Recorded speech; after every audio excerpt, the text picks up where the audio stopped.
and foremost, our safety equipment. We've got adult and child life jackets underneath the benches there and there.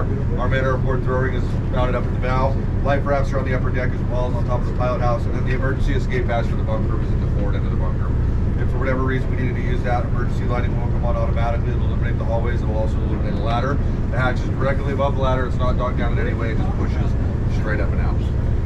While traveling at night, two things. One, the bow light is going to be off. So if you need to go outside in the middle of the night while there's a minimal amount of people awake, I ask you to do so on the back deck. Stay underneath the lights. It gives the crew members a better opportunity to keep an eye on everyone and keep everyone safe. And then lastly, if you guys hear, see, or smell anything that seems to be out of place, please bring it to our attention. We will have two guys up at all times, either myself or Evan will be at the wheel. Like I said, we'll have at least one guy up down here, keeping an eye on this side of things. If you don't see the guy on watch, I try to keep him busy. I make a list of chores for each guy, that way they stay alert. But if you need something right away, you don't see the guy, they could be in the engine room or cleaning the head or whatever, but if you need something, and I can guarantee somebody will be up there to come down and check out whatever it is you got going on. Lastly, we are a zero tolerance vessel, which means no illegal drugs, firearms, explosives, hand grenades, or bazookas are permitted on board. So if anyone has anything like that, just please keep it away from the Cobra.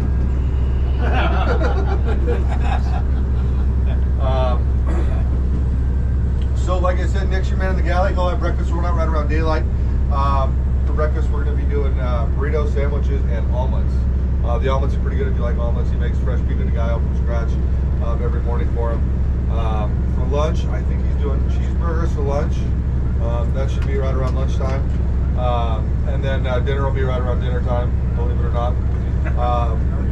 Yeah, we'll start off with a Caesar salad. Nick also makes bread from scratch at the tables every night. And I think he's doing chicken piccata tomorrow night, if I'm not mistaken.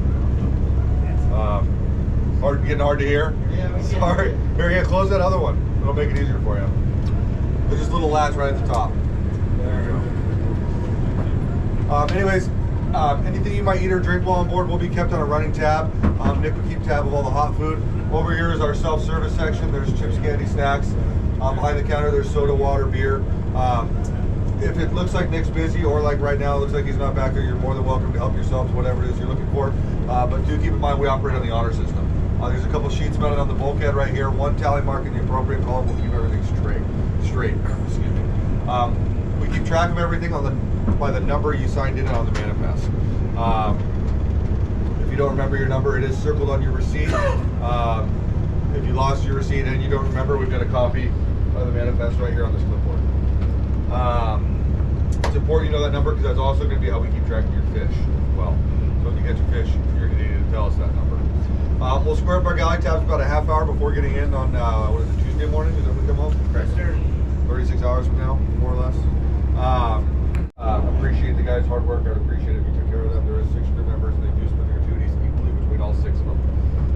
And then lastly with that, unfortunately this year, we've been having to do a fuel surcharge with everything that's going on. It's kind of one of those things that, you know, I love what I do, but I can't do what I love if I can't keep the lights on. And I've been trying to be fair about it. What I have been doing about it is basically I look at the price of the trip, the price of fuel now compared to what it was when I set the price of the trip, and then I'm splitting the difference. So I'm eating half, and I just ask you guys help me out with the other half. So we've been doing 20 bucks a head. Is everyone cool with that? Yeah. Cool. Cool. I had a guy a week ago. He said, "What if I said no?" And I was like, "I don't know. I haven't encountered that yet." We haven't encountered the dickhead yet. I was like, "I don't know. Beers are 12 bucks. How about that?" It's a nickname. Yeah, exactly. It's a nickname. You got the burrito, right? Just turned a nickname. Well, he'll be swimming too. Yeah. Oh, the boss is calling.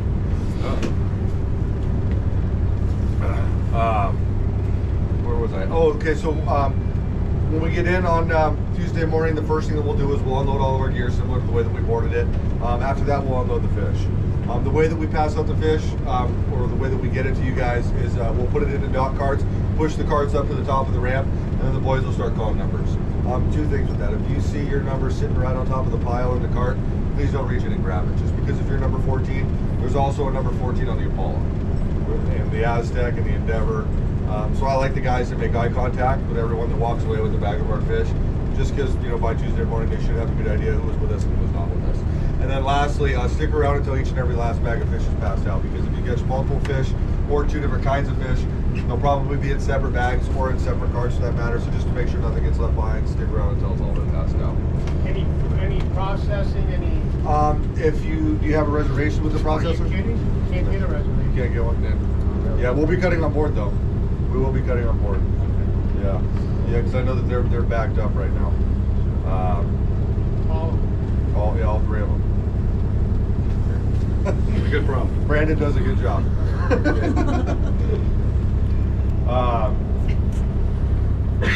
So as far as fishing goes, game plan.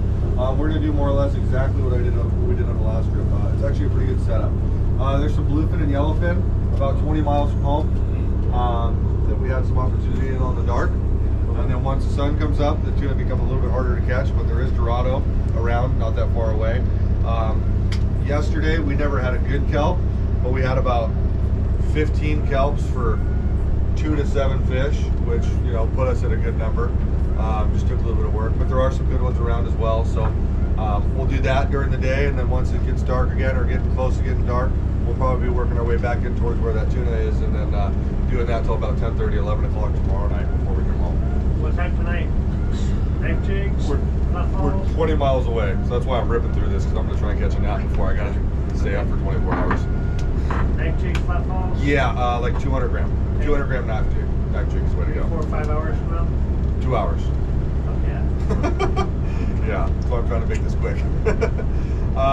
So yeah, like I said, for tonight, 200 gram, 250 gram knife jigs seem to be working well. Once the sun comes up for the Dorado, I would say like a 30-pound fly line setup. If you have a heavier rod, put a hook on it, because if we do find a good kelp, and it seems like we've got more than 3 or 4 fish hooked up, you can get away with using 40 or 50 pound, and you can catch more fish in a shorter period of time and also lose fish on that heavier line of bigger hooks. So if you have an extra one, definitely put a hook on it. With the fly line, the biggest thing is you know, being very proactive and doing your best to keep the best possible bait out away from the boat that you can. The quality of your bait directly impacts whether you get a bite or not. With that being said, our bait has been tough for about 2 weeks now. Really nothing that we have control over. And to be honest, the guys in the bait receiver are doing the very best that they can. It's just the conditions right now. The water's 75 degrees inside the harbor, and it just kind of cooks those sardines. So it is a little bit tougher. We do have a decent load of bait. I'm not worried about it, but you know, it's not the best load of bait I've seen either. So we'll just leave it at that. We do have bait up at the bow as well. You guys are more than welcome to use that. There's going to be a scoop up there. The only thing with that, if you're using the bow tank, take what you need, let the rest go. And then make sure you take the net all the way out of the tank. If you grab 50 of them, throw 15 on the deck, hook one on, and then put the scoop back in the net, that resource is going to be exhausted pretty quickly. So just remember what's in there is all we got in there, so try to make it last. With the jig fishing tonight, a couple things. One, spread out, use the entire length of the boat. 2, come up to the surface every time you drop. By coming up to the surface every time you drop, that keeps you straight up and down on your jig. And by staying straight up and down on your jig, 1, you know right where you're at in relation to the guys around you, right, less tangles, more bites. And 2, all those different jigs are designed to sink a certain way. Like those knife jigs are designed to just go straight down. Whereas like the flat fall and the SK jig, they're more of a flutter action.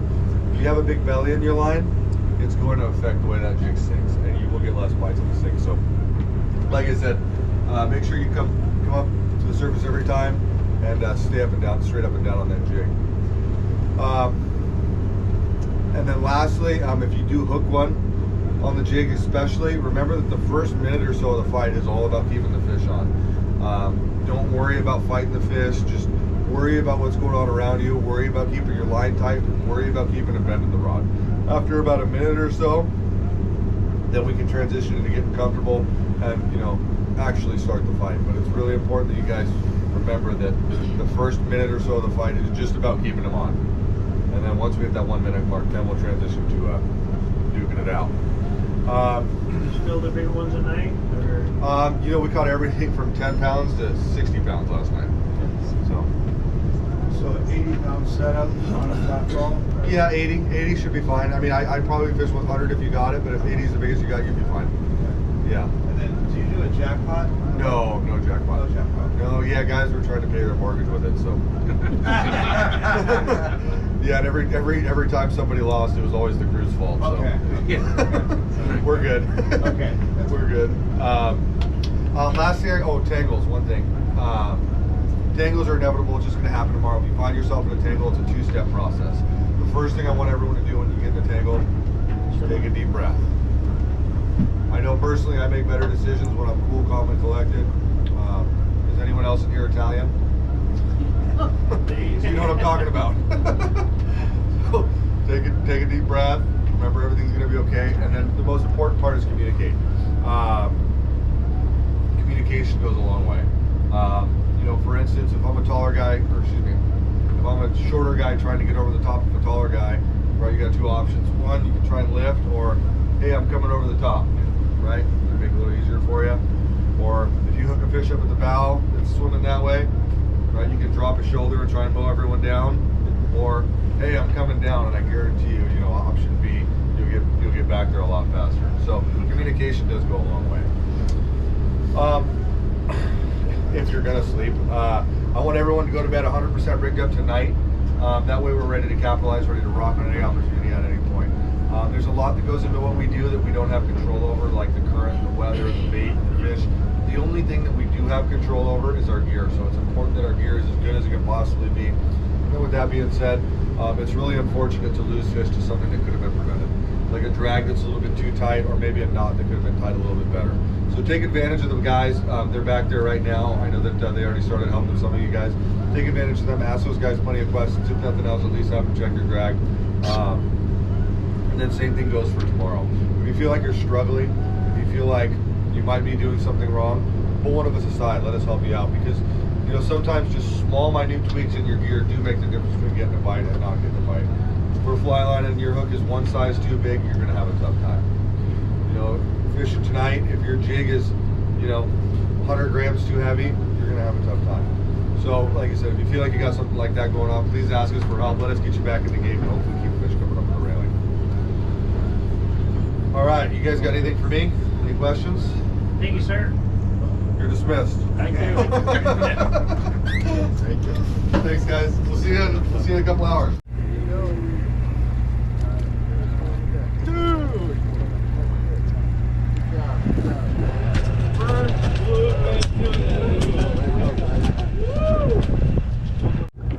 Step to the right for me. One step.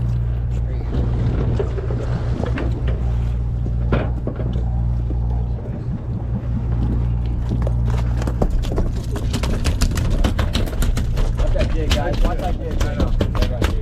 Watch the jig.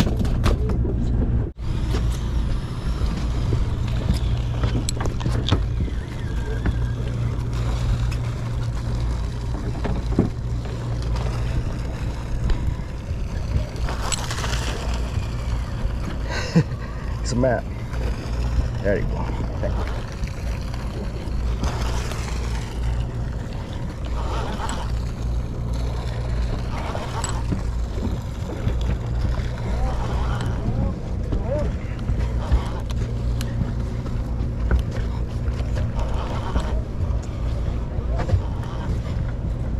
Coming down.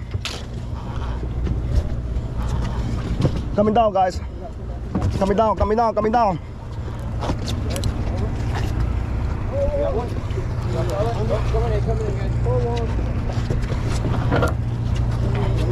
Under.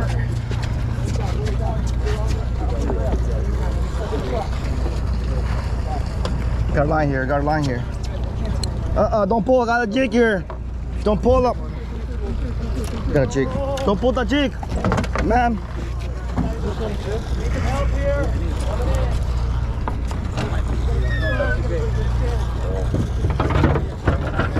Come down, ma'am, come down.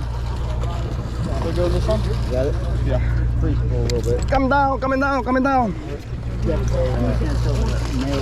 Over. Excuse me, coming down.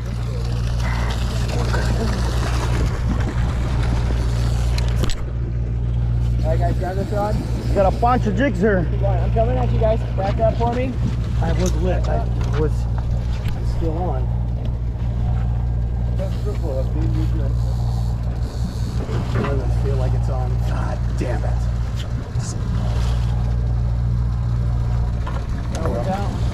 Maybe it is. Reel this up. You see? Reel this up. Got another Good jig line right here. here. Right here. Yep. Okay, there you go. Keep cranking. Don't worry about me. Okay. Back up. Back up.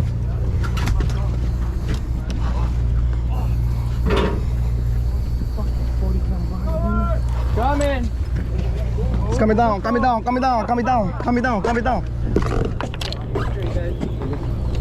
What number on this fish here? 15.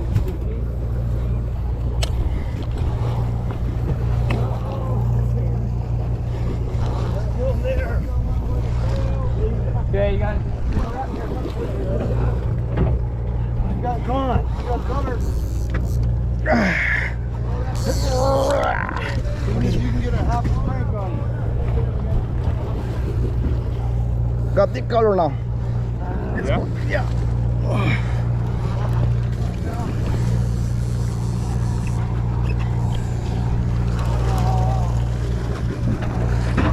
Coming down again, coming down. No, you go this way, bro.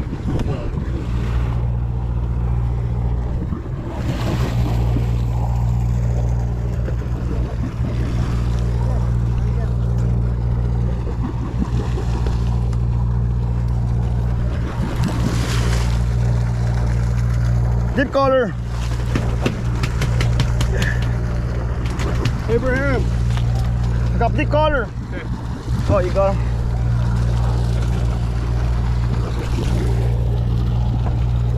Let's go down, motherfucker again.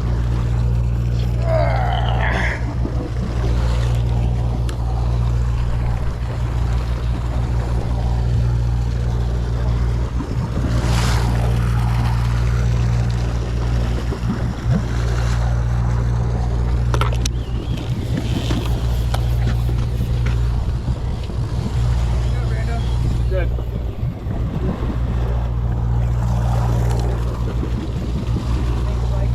Yeah.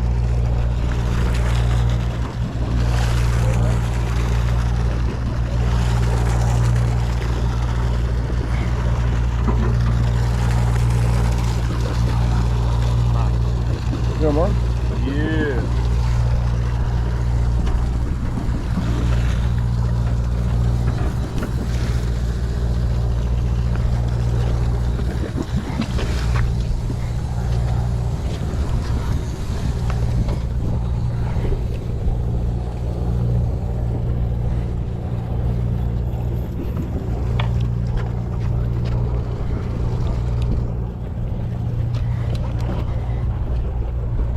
Coming down.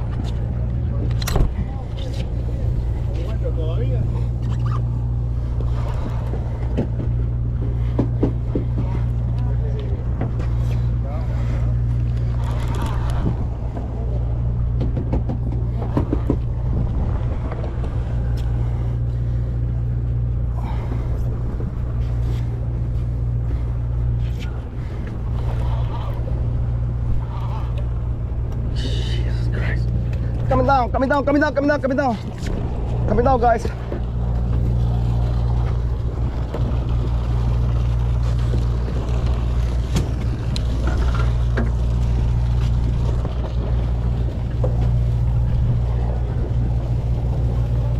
Watch those lines, guys. Go, dude.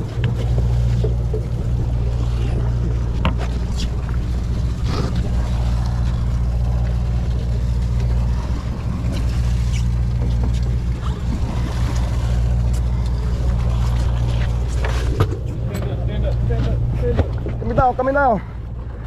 Get it, brother. Yeah! Woo! Wonderful. Yeah. Good, brother. Thank you, bro. That's a Beautiful. Nice. nice. That's good. Well, mais viga. There's a taco right there.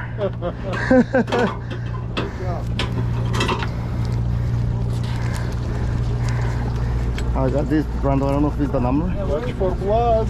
Just kill him. I got you. Over. Woo. Over. Bring them all, man. Brando, that's the number? 3. All right. Thanks, bro. Very nice. Jesus Christ.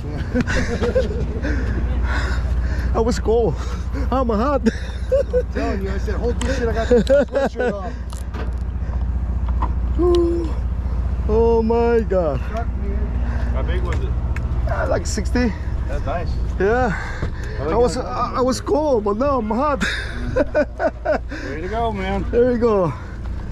Whew. Was that yours the one that took off like a rock? Como pueden ver ustedes aquí, señores, ya. Segunda parada, agarramos 6.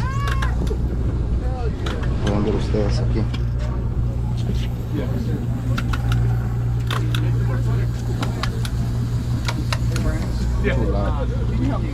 Les agarrado un animalito, no sé cómo se llaman estos. Ah, no me acuerdo. Por ahí sacaron la idea de los helicópteros. ¿Cómo le llaman helicóptero? Pobrecito animalito. Vamos a soltarlo. Got a yellowfin here, guys.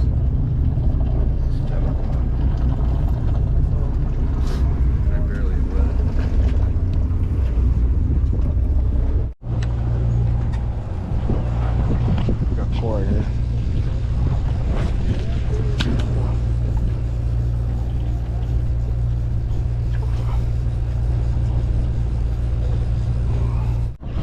Otra más, señores. Aquí se olvidó pescando con esas aventuras.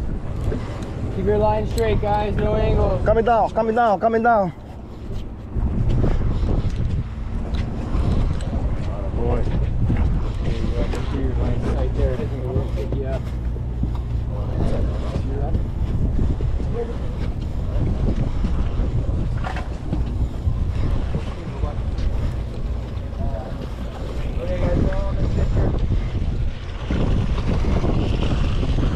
Got a line here.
Pesca dedicada a todos los feos amigos y amiguitas.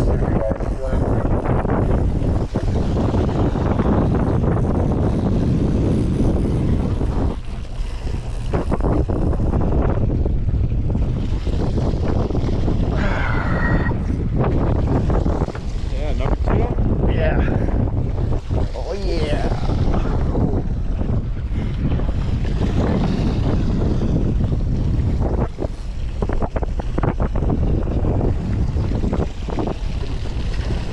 That's big. Yeah. Well, not really big, but that's the size. Yeah. I look heavy.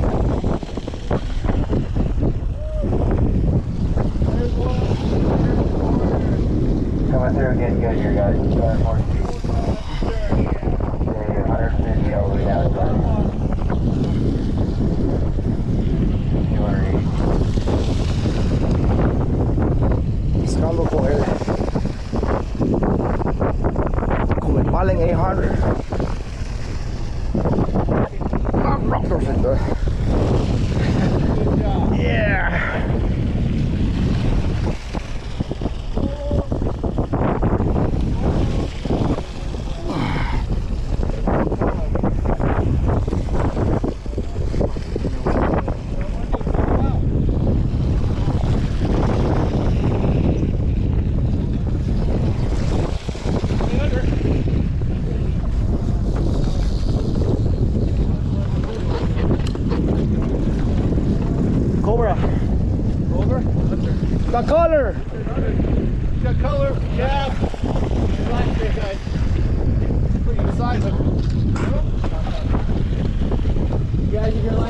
other side of the boat, follow him.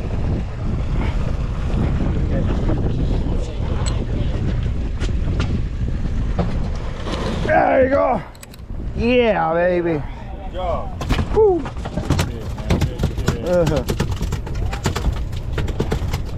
Thanks, boss. Yeah, I thought I had it. Whew. There's another one, guys.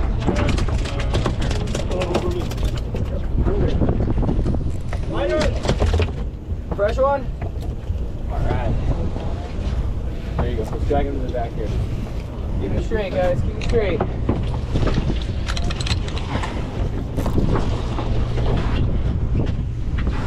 Number 3. Number 3? Yes, sir. Okay. Thank you. Yeah. It's a bluefin or yellowfin? Yellowfin. Yellowfin. It's a yellowfin, guys. Otra más aquí, señores, como pueden ver.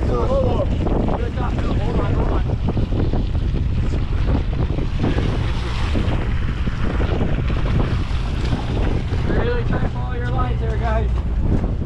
Otra más. It's another one, guys.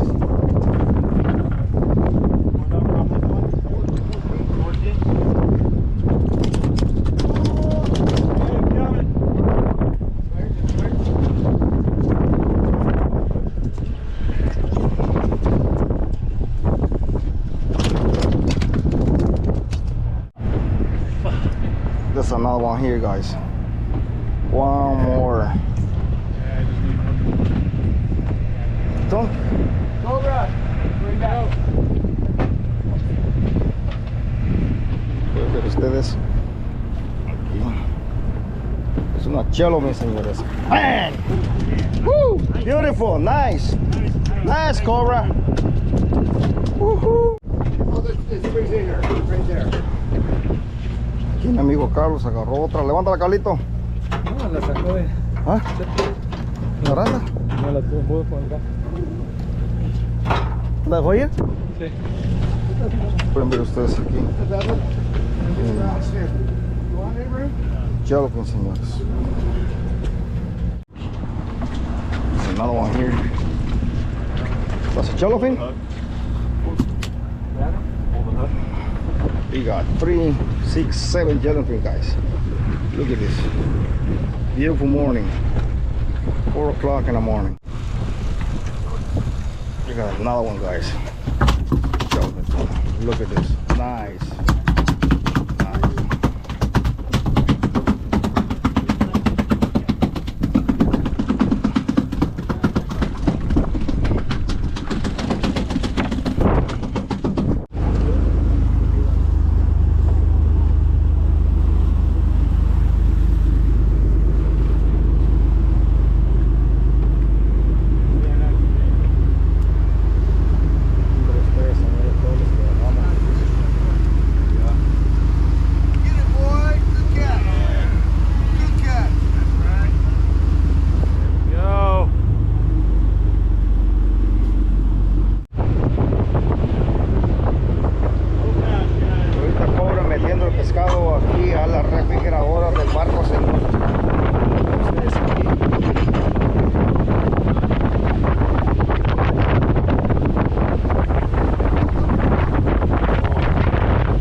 How you feeling? How you fish? So far, so good. So far, so good. Still gotta get a bluefin. Your son? How many got your son? My son's got 2 yellowfin. Oh, oh, that's cool. First tuna of his life. Okay. Congratulations. Okay. Yeah. Congratulations, boss. Thank you, thank you. All right, no problem. Pueden ver ustedes aquí. Agarró en su pescado. Jimmy, nice to meet you, bro. How you feeling with the 2 fish you get? Oh, I'm limited on bluefin by 5:30 in the morning. It's a beautiful thing. And you got bluefin and a yellowfin, right? Doable. Okay, that's my friend here, Jimmy. He's looking about fish, and then we get them this night, early The sun morning. hasn't even rose yet. What jig you got? The Yellowfin.